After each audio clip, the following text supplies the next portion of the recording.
প্রতিদিনই দেশের কোনো না কোনো সীমান্তে লোকজনকে জোর করে ঠেলে বাংলাদেশে পাঠাচ্ছে ভারতীয় সীমান্তরক্ষী বাহিনী বিএসএফ। শুধু গত 7 মে থেকে 31 মে পর্যন্ত 25 দিনই 1221 জনকে পুশ ইন করেছে বিএসএফ।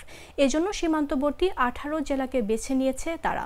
সবচেয়ে বেশি পুশ ইনের ঘটনা ঘটেছে মৌলভীবাজার জেলার 3 সীমান্ত দিয়ে। তবে বিএসএফ এর পুশ ইনের পর আলোচনায় আসে বাংলাদেশের অবস্থান করা অবৈধ ভারতীয়দের ফেরত পাঠানো বা পুশ ইন ব্যাকের বিষয়ে। এরই মধ্যে অবৈধ ভারতীয়দের পুশ ব্যাক শুরু করেছে বাংলাদেশ।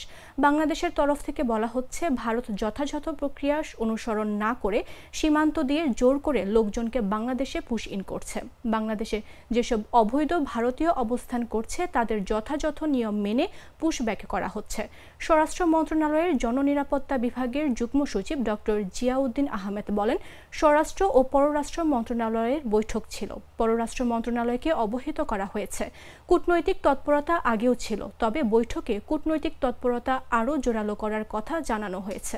পুশ ইনের মাধ্যমে যারা আসছে বাংলাদেশি প্রমাণ না হওয়া পর্যন্ত তাদের স্থায়ীভাবে আশ্রয় দিয়ে রাখা হচ্ছে। অবৈধ ভারতীয়দের পুশ ব্যাক করা হচ্ছে উল্লেখ করে তিনি বলেন, কিছু পুশ ব্যাক করা হচ্ছে, তবে সেটা অফিসিয়ালি নয়। বাংলাদেশ যথাযথ নিয়ম মেনেই পুশ ব্যাক করছে।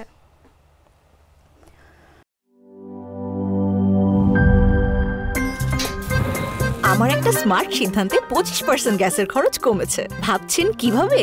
সাধারণ গ্যাস স্টোভ বদলে আমি এনেছি আরএফএল গ্যাস স্টোভ। এর সাইন্টিফিক নজল ও ব্রাস বার্নার ক্যাপ সমানভাবে তাপ ছড়িয়ে রান্না করে দ্রুত।